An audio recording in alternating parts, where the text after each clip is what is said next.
retrouver. Merci d'être avec nous. Les Vrais Voix Responsables ce soir avec Philippe David. On est ensemble jusqu'à 20h. Au sommaire de cette émission, des Vrais Voix Responsables, des déserts qui produisent de l'énergie, des data centers sur la Lune, des voitures destinées à durer 100 ans ou encore du fumier produisant du gaz vert, Philippe. Oui, l'écologie, des solutions concrètes et des innovations futures, c'est l'angle d'attaque d'Éric de Ritmaten dans son livre 21e siècle, les 75 innovations qui vont changer notre vie, publié aux éditions de l'Archipel. Et on va faire le tour de ces 75 innovations justement durant 1 heure en compagnie de quelques-uns des experts qu'il a sollicités pour imaginer l'avenir. On va en parler ce soir avec nos invités. On vous souhaite la bienvenue. Les Vraies Voix Sud Radio.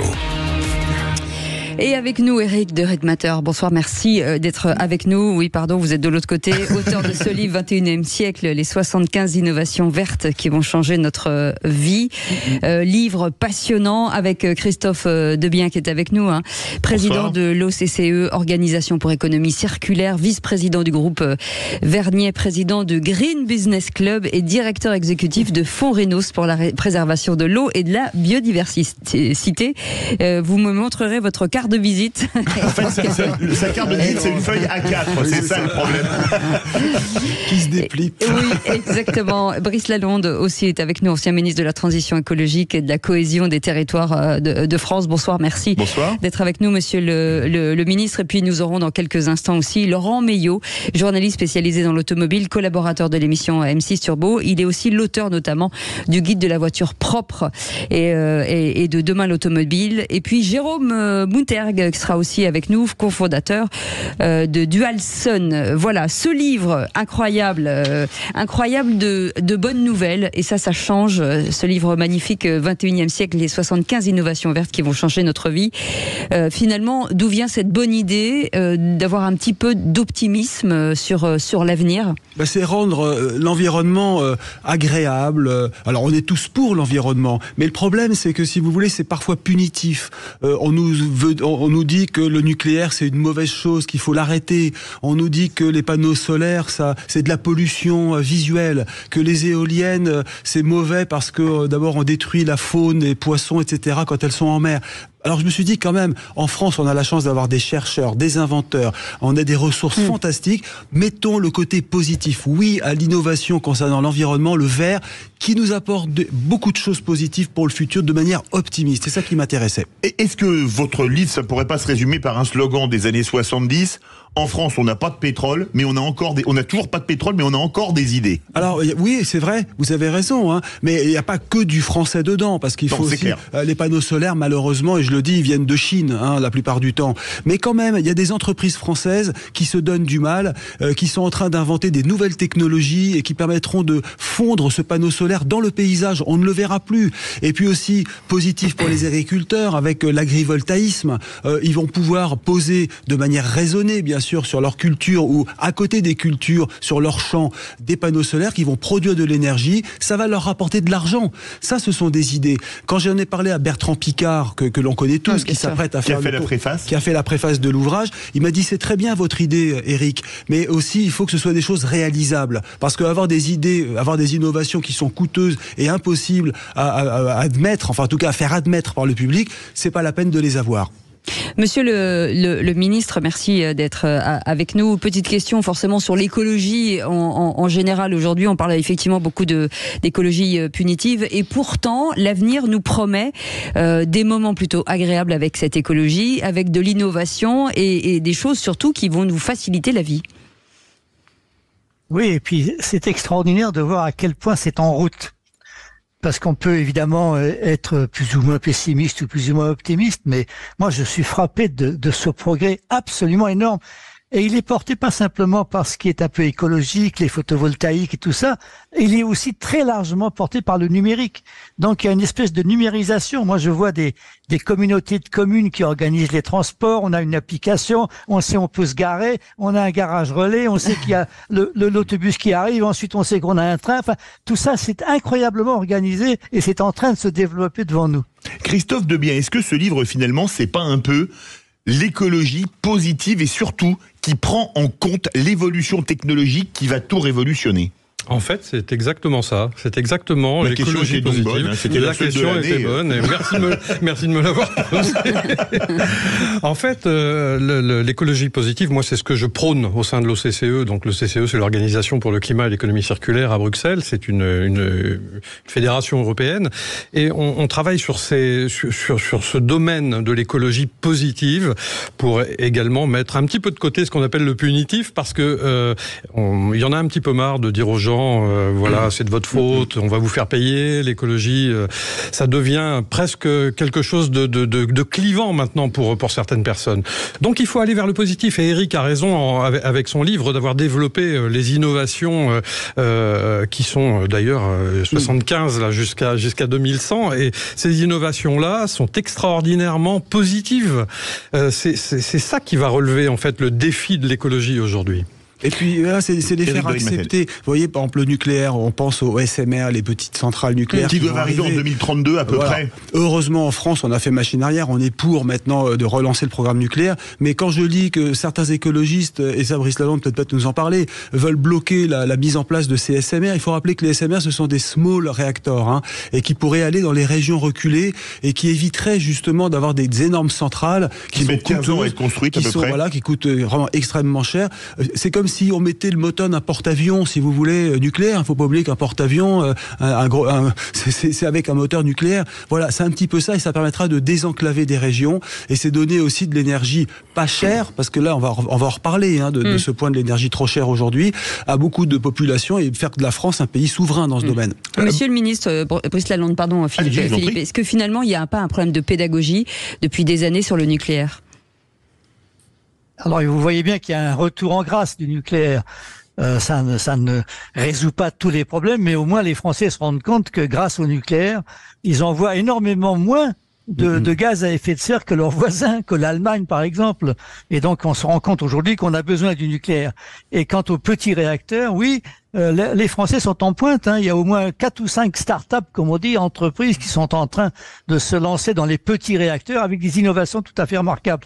C'est fait pour une usine en quelque sorte, hein. On a de très grandes usines maintenant qui se montent, par exemple pour faire des batteries de voitures. Eh ben, un petit réacteur peut à la fois fournir la chaleur et l'électricité pour cette usine. Donc c'est en effet très intéressant. C'est la nouvelle époque en quelque sorte du nucléaire. Christophe Debiens, est-ce que le nucléaire va pas devenir quelque part de l'économie circulaire, puisque d'après ce que j'ai lu, on va pouvoir recycler les déchets nucléaires qui vont reproduire de l'énergie en tant que combustible pour les mini-réacteurs, par exemple. C'est en effet une certaine idée de ce qu'on appelle l'économie circulaire, dans un domaine un peu particulier, qui est celui du nucléaire. C'est quelque chose qu'on n'imaginait pas il y a 15 ans, hein. C'est quelque chose qu'on ne pouvait pas imaginer il y a 15 ans, effectivement. Et Brice Lalonde, que je connais bien, que je salue, a raison de dire qu'en fait cette énergie nucléaire reste utile. On a besoin de ça parce qu'aujourd'hui on n'a pas suffisamment de solutions. Sauf à remettre du charbon et de la lignite comme les Allemands, c'est une catastrophe. Exactement, c'est pas possible. On peut pas revenir au charbon, c'est compliqué. Et puis en plus, ça pollue, tout le monde le sait, voilà. Ça participe à la souveraineté nationale, finalement. Oui, bien sûr. L'industrie nucléaire. Voilà, absolument. Et on a de très bons ingénieurs. Alors, on vous dit aujourd'hui, il y a une pénurie d'ingénieurs. Ben voilà, des filières d'avenir, des pénuries aussi pour les soudeurs de haute technologie, bien sûr. Hein. Ben voilà, des métiers à créer. En fait, il y a des emplois. Et je pense même, si je me projette encore à plus loin, dans 50 ans, parce que là, on est en 2024, mais le livre, il va jusqu'à 2100. Hein. Et il faut pas oublier qu'on a là pour vérifier. Non, on sera pas là pour vérifier, mais on a le programme ITER en France. On a la chance, et là, ça sera intéressant d'avoir l'avis de Brice Lalonde. ITER, c'est un programme qui va permettre de mettre au point une technologie. D'ailleurs, on a commencé en France à Cadarache à travailler sur ça pour la fusion nucléaire. Et à terme, on n'aura plus de déchets nucléaires. Et là, on pourrait avoir de l'énergie à bas prix. Alors, on parle pas de l'investissement de base, hein, mais de l'énergie pour toujours. Et on sait bien qu'un pays sera libre grâce à son énergie. On l'a vu récemment avec la hausse des prix, des tarifs. On était perdus. Si l'électricité, si l'énergie qui nous fait tous vivre n'est pas chère, les entreprises pourront se relancer. Et d'ailleurs, moi, j'apprécie le discours aujourd'hui de certains hommes politiques qui enfin disent il faut qu'on se détache des tarifs imposés par Bruxelles. Parce que ça, c'est un vrai problème. Bruxelles nous impose des tarifs de l'énergie, alors qu'en France... C'est pour que les Allemands aient plus de compétitivité par rapport aux autres. Hein, désolé de le dire. Hein. C'est vrai. Et ça, il faut vraiment qu'aujourd'hui, on utilise la chance que l'on a d'avoir de l'énergie nucléaire pas chère. Je ne parle pas de l'investissement de base qui a été énorme. Brice Lalonde, vous êtes d'accord avec ça ? Alors, l'énergie, ça fait partie de la souveraineté, bien entendu. Avec l'alimentation, n'oublions pas que on a besoin d'une agriculture performante aussi, pour se nourrir. Et puis avec le numérique, l'intelligence artificielle est en train d'arriver, et le numérique, ça fait quand même beaucoup de progrès, et ça permet d'économiser, ça permet d'être efficace. Je pensais par exemple au succès d'un compteur que beaucoup de gens n'aimaient pas, ils avaient peur au début, le compteur Linky. Oui. Le compteur Linky, en fait, il permet d'économiser beaucoup d'énergie, il donne des informations, et en fait, il n'est pas assez utilisé. Et donc, en réalité, la transformation se fait sous nos yeux sans même qu'on s'en rende compte. Alors, vous me parlez d'alimentation. Merci pour cette transition. Oui. Puisqu'on va partir en pub, 19h14, une petite pause. Et on va vous parler d'agriculture et d'alimentation. Parce que là aussi, il y a des choses qui s'organisent. On parlait beaucoup du salon de l'agriculture et des agriculteurs. Je crois qu'ils sont en marche, sans mauvais jeu de mots. Allez, à tout de suite. Sud Radio, les vraies voix qui font bouger la France. 19h-20h, les vraies voix responsables. Les vraies voix responsables ce soir avec de bonnes nouvelles. Si vous avez un petit problème avec l'écologie, vous n'en aurez plus à la fin de cette émission. Il faut avec avoir ce lu ce livre aussi. 21e siècle, les 75 innovations vertes qui vont changer notre vie. Et c'est effectivement le cas avec nos invités. D'abord, l'auteur de ce livre, Eric Maton, qui est avec nous, et puis journaliste au service économie d'Europe 1 pendant très longtemps, et aujourd'hui journaliste chargé de l'économie à CNews. À côté de nous, Christophe Debien, qui est président de l'OCCE, l'Organisation pour l'économie circulaire, vice-président du groupe Vernier, président du Green Business Club et directeur exécutif du fonds Rhinos. Moi, je vais tout citer parce que ça me fait plutôt marrer. On est passé à la page A3, la prochaine. Et nous avons la joie d'accueillir Brice Lalonde, ancien ministre de la Transition écologique et de la cohésion des territoires, qui connaît forcément bien le sujet. Sur ce sujet de l'alimentation, très important, de l'alimentation et de l'agriculture, les agricultures aujourd'hui, Eric, sont, malgré ce qu'on peut dire, très en avance sur l'innovation aujourd'hui. Oui, alors effectivement, le problème de la France, c'est que souvent on a des terrains qui sont, des exploitations qui ne sont pas suffisamment grandes et donc pas rentables. Et on voit bien d'ailleurs, elles se regroupent peu à peu, le nombre d'agriculteurs diminue en France, et ce qu'il faut, c'est pouvoir avoir une agriculture haute technologie, avec du matériel qui coûte cher. C'est pour ça que les agriculteurs ont du mal. Ça coûte très cher un tracteur piloté par satellite qui peut marcher tout seul. Ça, j'en avais parlé dans un livre précédent. Et là, les agriculteurs seront libérés de leur charge quotidienne. Il y a un chapitre dans ce livre où je parle du projet de Niel, de Xavier Niel, le projet Hectare, ça s'appelle. Et ça permet en fait de donner une nouvelle organisation aux agriculteurs avec la technologie, avec l'intelligence artificielle. Ils produisent et ils mettent ils empaquetent directement dans des emballages, donc, et ils vendent. Alors, il y a déjà beaucoup d'exemples.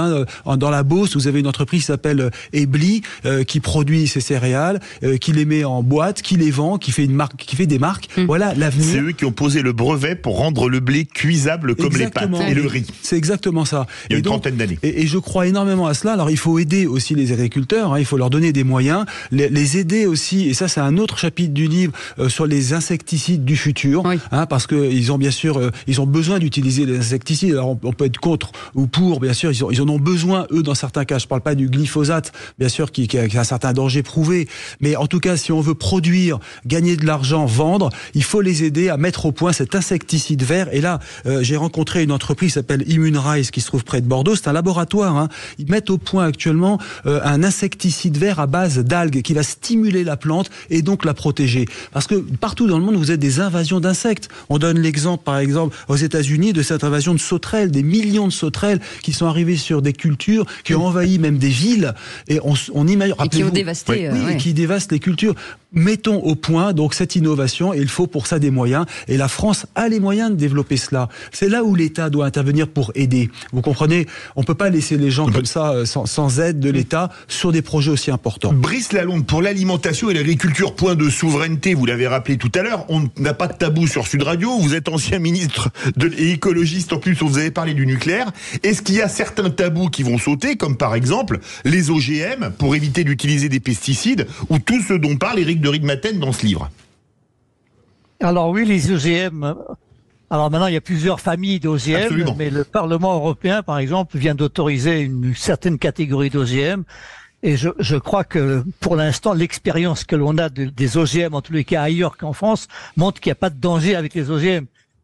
Simplement, la difficulté des OGM, ça peut vouloir venir d'un brevet qu'une grande société peut avoir. Elle va vendre ses OGM et ensuite l'agriculteur sera en quelque sorte prisonnier de cette société-là. Il sera obligé toujours de s'approvisionner chez elle. Mais moi, je voudrais parler de deux choses qui m'ont passionné. Vous avez parlé du glyphosate. Et ben maintenant, on fait des robots qui enlèvent les mauvaises herbes. C'est un peu comme les aspirateurs. Vous savez qu'il y a quelquefois ces aspirateurs qu'on voit se balader tout seul chez soi. Et ben c'est la même chose. On a un robot qui passe quel progrès technologique, qui enlève les mauvaises herbes. C'est extraordinaire. Et on a aussi, comme l'insecticide, on a des pièges à phéromones. C'est-à-dire que on a une société chimique, c'est de la chimie très pointue qui fabrique des odeurs. Cette odeur, c'est l'odeur de la femelle des insectes, des parasites. Et ben, le mâle arrive, il est prisonnier et c'est terminé ensuite pour la génération. Il n'y a plus de génération d'insectes. Donc, si vous voulez, on est vraiment maintenant dans les progrès les plus fins qui combinent l'écologie et la chimie. Donc c'est merveilleux comme avenir. C'est vrai. Ce qui est intéressant, c'est Christophe Debien, pardon, excusez-moi, c'est aussi les fermes solaires. Ça, c'est passionnant parce qu'on va parler d'énergie dans quelques instants, mais aujourd'hui, les fermes, les exploitations, quel meilleur moyen aujourd'hui pour créer de l'électricité? Oui, il y a un développement qui se fait actuellement autour des fermes solaires de plus en plus, et pas qu'en France, pas qu'en Europe, également en Afrique. En Afrique, il y a un développement de plus en plus important, et c'est vrai que c'est une solution idéale pour trouver de l'électricité, et notamment, je parlais de l'Afrique, pour électrifier le système africain, parce qu'en fait, le pays a une rareté en matière d'électricité. C'est une solution vraiment idéale.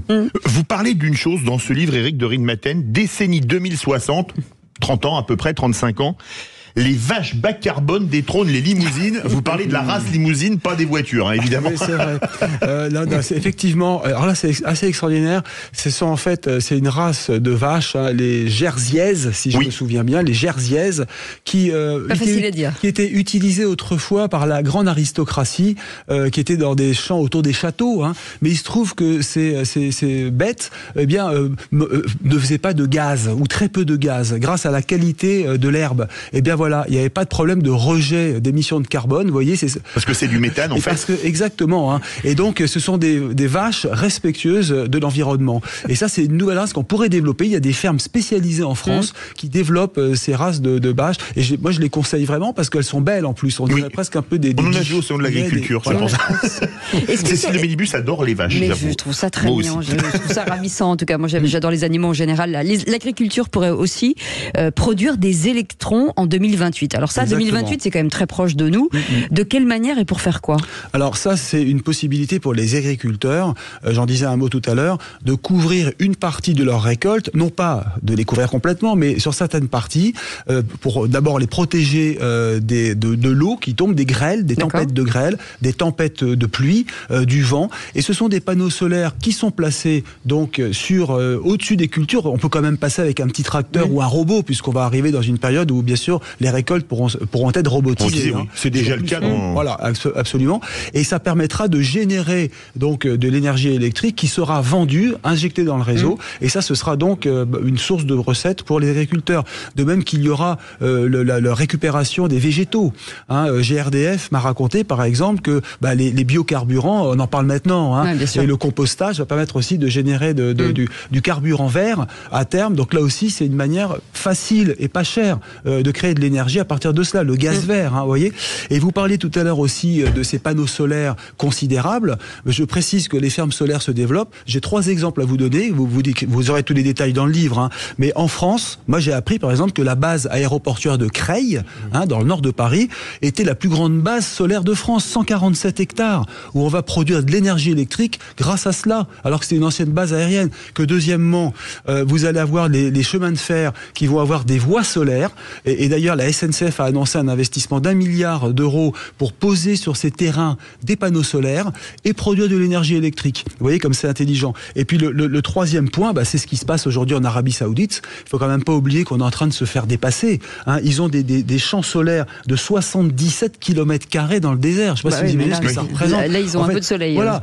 Ils avaient le pétrole, et maintenant, eux, alors ils n'en auront plus, mais ils vont avoir des idées, et ils les ont déjà. Oui, il y en a qui ont la chance d'avoir les deux. Nous, on avait... Voilà, ce qui est assez fantastique, c'est qu'ils vont produire de l'énergie électrique, mais comme ça ne se stocke pas, l'énergie électrique, eh bien, ils vont en fait faire de l'électrolyse, et ils vont transformer ça en hydrogène, et ça sera envoyé dans nos pays, nous, en Europe, alors peut-être sous forme d'ammoniac, alors après on rentre dans des questions chimiques, mais en tout cas pour faire de l'électricité pour votre voiture, de l'hydrogène pour votre voiture. Juste un tout petit mot avant de partir faire une petite pause avec Brice Lalonde. Ça veut dire que c'est la fin aujourd'hui de la pénibilité, d'une part pour les agriculteurs et surtout du gaspillage. Oui, c'est la fin du gaspillage. Ça devrait être la fin du gaspillage. Ça va intéresser Christophe, parce que c'est lui qui est monsieur anti-gaspillage ici. On va en parler avec lui. Il a beaucoup travaillé là-dessus et avec beaucoup de progrès sur l'économie circulaire. Oui, il ne faut pas qu'il y ait de déchets, on réutilise tout. Et donc ça, c'est extrêmement intéressant, et pour l'agriculture, c'est très important. Je pensais aux vaches parce que vous aimez les vaches et la Jersey. Vous savez quel était le meilleur compliment qu'on faisait aux dames à l'époque de la Grèce antique. On disait « Oh, que vous êtes jolie, vous avez des yeux de vache. » Je le prends comme un compliment. Allez, vous restez avec nous. Je ne m'aventurerai pas à ce compliment en ce qui me concerne. Et on revient dans quelques instants avec encore plein de bonnes nouvelles. À tout de suite. Sud Radio. Parlons vrai. Les vraies voix responsables avec ce livre 21e siècle, les 75 innovations vertes qui vont changer notre vie, aux éditions de l'Archipel décidément, écrit par Éric de Rennes-Matet qui est avec nous. Alors plein d'invités ce soir, Christophe Debien, je vais juste dire que vous êtes président de l'Organisation pour l'économie circulaire. Ça permet de gagner un module dans l'émission. Brice Lalonde est avec nous, ancien ministre de la Transition écologique et de la cohésion des territoires, et puis vient d'arriver Jérôme Moutarde qui est avec nous, qui est cofondateur de Dualson. Merci beaucoup d'être avec nous ce soir. On va évoquer finalement l'énergie du futur, c'est ce qui va nous éclairer, nous chauffer, même si on a déjà aujourd'hui, Éric, quelques primeurs avec forcément l'énergie verte, l'hydrogène,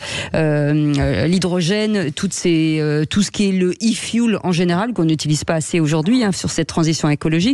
Mais à quoi on peut s'attendre ? Alors, on en parlera sans doute avec Laurent, parce que je précisais que l'ouvrage, je l'ai écrit, j'ai eu beaucoup de matière à apporter grâce à Laurent Meillot, qui est un spécialiste des transports et de l'automobile, ouais. Et puis François Lebrun, qui a travaillé longtemps aux Échos, parce que pour faire 75 chapitres, ça demande énormément de travail. C'est 1 an de préparation, 1 an d'écriture, et pour pas dire de bêtises, alors j'ai la chance... on en parlera avec lui. On en parlera avec lui. On va revenir avec vous justement sur ce gaspillage. On disait tout à l'heure à Brice Lalonde, effectivement, ces innovations, c'est la fin du gaspillage, en fait. En majeure partie, oui, en effet. Le gaspillage, c'est devenu l'objectif de l'économie circulaire, c'est-à-dire l'anti-gaspi. D'ailleurs, le décret et la loi qui ont été promulgués par Brune Poirson à l'époque s'appelle anti-gaspillage pour une économie circulaire. Donc, effectivement, c'est une solution, l'économie circulaire, pour arrêter de gaspiller. Et de recycler. Par contre, le gaspillage, alors on l'a pratiqué à outrance et à grande œuvre, mais par contre nos grands-parents, enfin en tout cas les miens, ont connu l'économie circulaire naturelle, c'est-à-dire que on n'avait pas besoin de leur dire pour qu'ils recyclent et qu'ils arrêtent de gaspiller, puisque c'était pas du tout la même époque et l'économie circulaire existait déjà et on n'en parlait pas. Absolument, c'était avant la société de consommation. Jérôme Moutarde, l'une des innovations les plus proches, ce sont les panneaux solaires invisibles, comme on dit en occitan, Kesako. Alors effectivement, ça veut dire qu'est-ce que c'est en français Ouais, aujourd'hui il y a beaucoup d'innovations dans le solaire et on entend de plus en plus parler de panneaux solaires invisibles. C'est une possibilité qui permet d'alimenter en énergie une petite partie de la maison. Pour l'instant, c'est quand même pas ce qui est le plus répandu sur le marché. Aujourd'hui, ce qu'on voit le plus sur le marché, ça va être des panneaux solaires plutôt en toiture, qui vont alimenter votre maison en eau chaude ou en électricité et qui peuvent être vraiment très substantiels dans l'apport en électricité de votre maison. Le principe, c'est d'avoir des panneaux sur votre toit qui alimentent en électricité tous vos besoins en électroménager, votre voiture électrique si vous en avez une, votre pompe à chaleur pour le chauffage, et de cette façon, on va consommer le moins d'énergie fossile pour sa vie du quotidien. C'est ce qu'on essaye de faire chez Dualsun avec des panneaux solaires très performants qui vont produire à la fois de l'eau chaude et de l'électricité, ce qui est 2 fois plus performant que les panneaux solaires habituels qu'on peut trouver et qui sont fabriqués aujourd'hui en Asie majoritairement. Et ça permet vraiment de rendre autonome votre maison. C'est-à-dire qu'on est en autoconsommation et qu'on peut même parfois revendre son électricité ? Dès qu'il y a un surplus, le principe est qu'il va être renvoyé sur le réseau et effectivement, il va être racheté par l'opérateur énergétique, donc par EDF.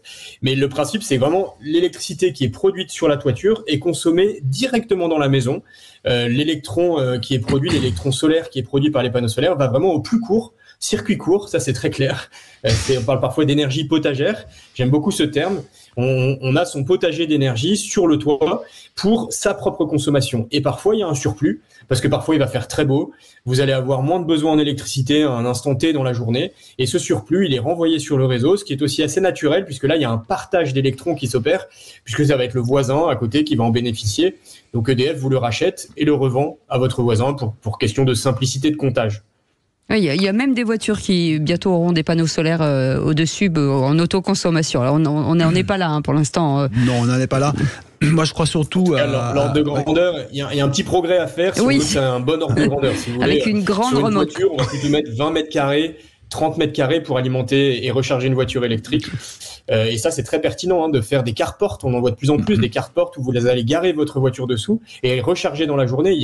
C'est très logique comme application. Eric non, parce qu'il faut pas non plus, parce que je me mets à la place des auditeurs, il faut pas non plus imaginer la voiture volante demain ou la voiture qui marchera toute seule grâce aux rayons du soleil. C'est certain que ce qu'a fait Bertrand Piccard, le tour du monde avec l'avion solaire, c'est remarquable. Fabuleux, mais il est qui a préfacé votre livre. Et mais c'est un avion ultra léger, il est tout seul à bord. Christophe Debien, qui est pilote, en sait quelque chose. On peut pas demain transformer un avion de ligne en avion solaire. Non. Et d'ailleurs, j'avais posé la question au patron de Dassault. Il m'avait dit non, c'est impossible. On pourra jamais propulser un avion, des moteurs d'avion avec des panneaux solaires uniquement. C'est uniquement, si vous voulez, peut-être pour des aéroclubs. C'est pas impossible. Ça, on a des avions très très très légers. Mais après, si vous voulez, c'est de l'énergie qui existe. Quand vous êtes dans le ciel, c'est sûr que vous avez les rayons qui tapent directement. Là, c'est utiliser une énergie existante. Et ça, c'est intelligent. Oui, allez-y. Mais pour en revenir au véhicule électrique, il est garé souvent dans la journée, quand on est au travail, quand on est à la maison. Et ça va être là qu'on va réussir à vraiment le recharger. Il y a beaucoup de pertinence à avoir un carport, à avoir des panneaux sur son toit qui vont recharger en électricité la batterie. Ça, c'est très, très pertinent et logique et déjà dans le présent aujourd'hui, c'est pas du futur. Christophe Debien veut réagir. Oui, ça existe déjà en fait, les panneaux solaires sur les toits et notamment dans les sur supermarchés. Non, oui, par exemple, mais aussi sur les bateaux. Oui. À La Rochelle, par exemple, il y a des bus de mer qui sont avec des panneaux solaires sur le toit et qui sont activés par ces panneaux solaires. Donc ça existe déjà. Ça existe déjà. On est déjà dans le futur. Brice Lalonde, on a souvent parlé de la chaleur du désert. Ça, c'est pas un scoop. Le désert, dans le Sahara, il y a une chaleur immense. On pourrait mettre des panneaux solaires, par exemple, et la chaleur du désert pourrait arroser d'électricité une grande partie du monde. Alors, c'est peut-être un peu beaucoup. Les panneaux photovoltaïques, ils fonctionnent mieux quand il fait pas trop chaud, parce que ça a tendance à chauffer. Le meilleur endroit pour les panneaux solaires, c'est au Chili, dans les montagnes du Chili ou dans l'Argentine, etc. Là, il fait froid, il n'y a pas de nuages, là, ça y va à fond la caisse. Et d'ailleurs, c'est pour ça que ces pays-là sont en train de se spécialiser, par exemple, dans la production d'hydrogène ou dans les e-fuels et tout ça. Mais sinon, ce qui est dit ici est tout à fait juste. Par exemple, il va faire de plus en plus chaud, donc on aura besoin de climatiseurs. Et à ce moment-là, au pic de la chaleur de l'après-midi, le panneau solaire sera très très utile pour faire marcher le climatiseur, etc.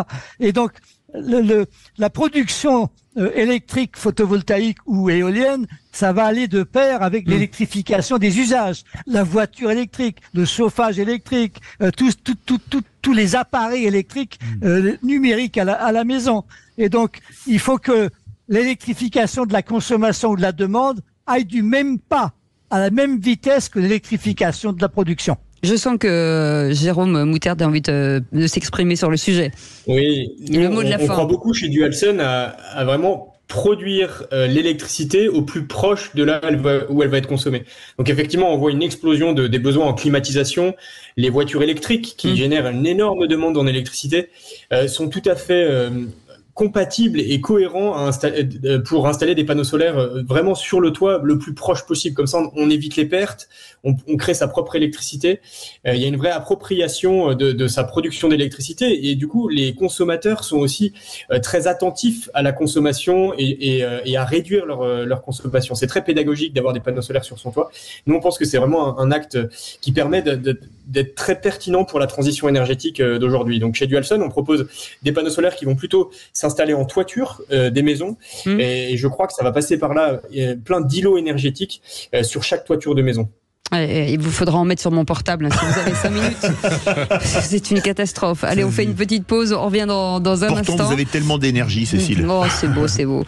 On va parler justement, en parlant d'énergie, de solaire, d'hydraulique, en tout cas toutes ces carburants, en tout cas qui vont nous permettre d'avancer. On en parle dans un instant. À tout de suite. Les vraies voies responsables, c'est à l'archipel. Il faut acheter ce livre, le 21e siècle, les 75 innovations vertes qui vont changer notre vie. La préface de Bertrand Piccard, que vous connaissez, avec son avion forcément à la solaire, et écrit par Eric de Ritmaton, qui est avec nous et qu'on remercie. On va remercier en tout cas Jérôme Moutarde d'avoir été avec nous, cofondateur de Dualsun, fabricant de panneaux solaires. Merci beaucoup d'avoir été avec nous. Brice Lalonde est avec nous, ancien ministre de la Transition écologique et de la cohésion des territoires. Laurent Meillot vient de nous rejoindre, journaliste spécialisé dans l'automobile, collaborateur de l'émission M6 Turbo. Bonsoir, merci d'être avec nous ce soir. Et Christophe Debien est avec nous, président de l'Organisation des économies circulaires, l'OCCE. On va revenir sur ces énergies, parce que c'est un point important, Eric de Ritmaton, justement, sur toutes ces énergies nouvelles qui sont déjà un petit peu là, mais qui vont forcément s'accélérer. Notamment dans les transports. Oui, alors dans le chapitre consacré aux nouvelles énergies, avec Laurent, on a parlé par exemple de ces stations demain qui seront multiservices, où on pourra trouver des carburants propres. Alors ça va être d'ailleurs une vraie question, parce que quelle sera l'énergie au final qui sera la majoritaire, dominante? Si vous voulez, aujourd'hui on sait que c'est le carburant 95 sans plomb avec le gazole qui est en train de décliner, mais si demain mais ils sont toujours en majorité. Voilà, et si vous avez demain les anciens carburants, plus les carburants verts, plus l'hydrogène, plus la borne électrique, vous voyez, ça va faire une diversité, et là, à gérer, ça va pas être simple. Parce qu'il faut pas oublier que l'hydrogène peut être un carburant du futur. J'ai eu la chance de rencontrer des experts qui me disent que sous nos pieds, on a aujourd'hui des poches d'hydrogène, ce qu'on appelle l'hydrogène blanc. Notamment les Pyrénées. Et oui, et il y en a en Moselle aussi, dans l'Est de la France. Et cet hydrogène, alors bien entendu, on va se heurter sûrement aux écologistes qui refuseront qu'on fasse, non peut-être pas de la fraction... qu'on l'exploite. Mais peut-être qu'à un moment, vous savez, on voit déjà avec les lignes de lithium, les mines de lithium qu'on a dans le centre de la France, dans l'Allier, on commence à s'y opposer. Donc on se tire des balles dans le pied. On a la chance en France d'avoir vraiment un potentiel fantastique. On a un pays extraordinaire. Mais aujourd'hui, moi je serais au pouvoir, je donnerais tous les moyens pour développer cette économie. Alors, en respectant l'écologie, bien entendu, mais de manière raisonnée. On doit produire et utiliser nos ressources sans les épuiser, bien entendu. Alors, Laurent Meillot, quand on lit ce livre, les voitures devraient durer 100 ans à partir de 1967. Alors moi, je me suis posé une question bête et méchante. Faut plus avoir des carrosseries en acier parce qu'en 100 ans, elles vont être plus que rouillées. Il va y avoir des trous dedans, surtout en bord de mer, non ? De toute façon, il y aura de plus en plus de matériaux composites. Donc, vous savez, aujourd'hui, la plupart des carrosseries, c'est pas simplement que de l'acier. Il y a des mélanges de plus en plus. Mais en tout cas, c'est vrai qu'on s'est dit que plutôt que la voiture jetable, on parle beaucoup d'obsolescence programmée par rapport aux téléphones portables, par exemple, aux ordinateurs. On voit qu'aujourd'hui, en fait, les constructeurs, ce qu'ils veulent, c'est que les véhicules durent finalement plus longtemps, qu'ils puissent connaître plusieurs propriétaires. C'est pour ça que le leasing se développe. Et donc, effectivement, cette idée d'une voiture qui dure 100 ans, c'est pas idiot. Et ce que je remarque, parce qu'avec Eric, Eric, en fait, c'est la 3e fois qu'on fait un livre ensemble, c'est que souvent, en fait, l'actualité nous rattrape. On imagine des choses qui partent toujours de constats scientifiques, hein, ce n'est pas de l'imagination débridée, mais on voit qu'effectivement, il y a des approches, et donc, oui, je pense que dans le futur, on aura des véhicules qui dureront plusieurs dizaines d'années, et dont on pourra changer certains composants, un peu comme un Lego, si vous voulez. Brice Lalonde, cette injonction, finalement, de dire que la voiture ne doit être qu'électrique, à partir, en tout cas, à la fabrication à partir de 2035, est peut-être une aberration, parce que quand on regarde le bioéthanol, le gaz, enfin l'hydrogène, voilà, on peut choisir aujourd'hui son carburant. C'est plus facile à gérer. Eh ben, pour l'instant, c'est parti pour l'électrique. Oui. Pour une raison très simple, c'est qu'il y a des prises électriques partout. Tandis que des prises d'hydrogène, il n'y en a pas partout. Et l'hydrogène, si vous n'êtes pas au-dessus de la poche d'hydrogène natif blanc, il faut le produire. Donc c'est pour ça que, si vous voulez, c'est pour ça que l'électrique pour l'instant l'emporte. Voilà. Oui, l'hydrogène, on en aura besoin pour les avions. Pourquoi est-ce qu'on en aura besoin pour les avions? Parce que les avions ont besoin de carburant liquide. Autrement, ça ne marche pas. Sauf les tout petits avions, vous en avez parlé. Il y a un petit avion électrique qui s'appelle le Pipistrel. Il n'y en a pas beaucoup. C'est tout petit, quoi. Mais pour les vols transatlantiques, là, il faut du carburant liquide. Et pour l'instant, la solution d'avenir semble être ce qu'on appelle les e-fuels, hein, les fuels de synthèse, les carburants de synthèse. En quelque sorte, on recrée du pétrole à partir d'hydrogène qu'on aura fabriqué et à partir de carbone qu'on aura été chercher où? Voilà. Et toute la question, c'est d'où viendra le carbone? Il y a des gens qui commencent à dire, tiens, on va le prendre dans l'air. Puisque notre problème, c'est qu'on a envoyé trop de carbone dans l'air. On va le récupérer. Parce qu'on n'aurait pas à en sortir. Ça s'appelle de l'économie circulaire. Voilà. C'est de l'économie circulaire, Christophe Debiens? Ben, ça y ressemble en tout cas. mais par contre, les bateaux, les cargos et les bateaux de croisière peuvent fonctionner à l'hydrogène. Enfin, en tout cas, c'est un plan qui est lancé là aujourd'hui. Hein. Oui, même les camions. Enfin, oui. Même les camions. Et même, il y a déjà, par exemple, Siemens ou Alstom font des trains à hydrogène, Eric de Ritmaten, déjà. Complètement. Et d'ailleurs, n'oublions pas que les fusées utilisent l'hydrogène pour décoller. Hein. Donc, il y a ça aussi.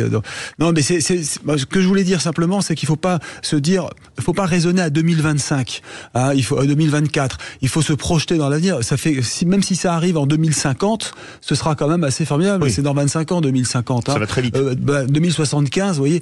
Il faut quand même imaginer le futur. C'est de la prospective et c'est en même temps une manière d'espérer et de croire au futur, parce que sinon, on va se dire notre économie va s'arrêter net, on va tout nous interdire et on pourra plus se déplacer librement. Et c'est intéressant de voir comment se fait cette transition économique et écologique. Enfin, moi, je veux pas dire, mais Laurent Meillot, il a quand même, une vraie boussole, puisqu'il écrivait en 98 le guide de la voiture propre. Donc ça veut dire que c'était déjà, en tout cas, dans les tablettes, de se dire que la voiture serait propre et peut-être qu'on pourrait déjà la recycler. On en reparlera dans un instant.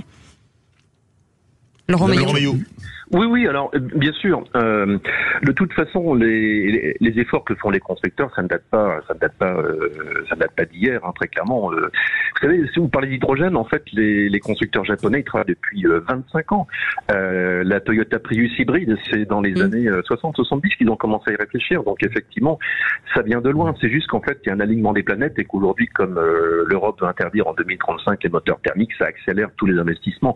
Mais en tout cas, les constructeurs qu'on accuse souvent d'être des conservateurs qui traînent des pieds.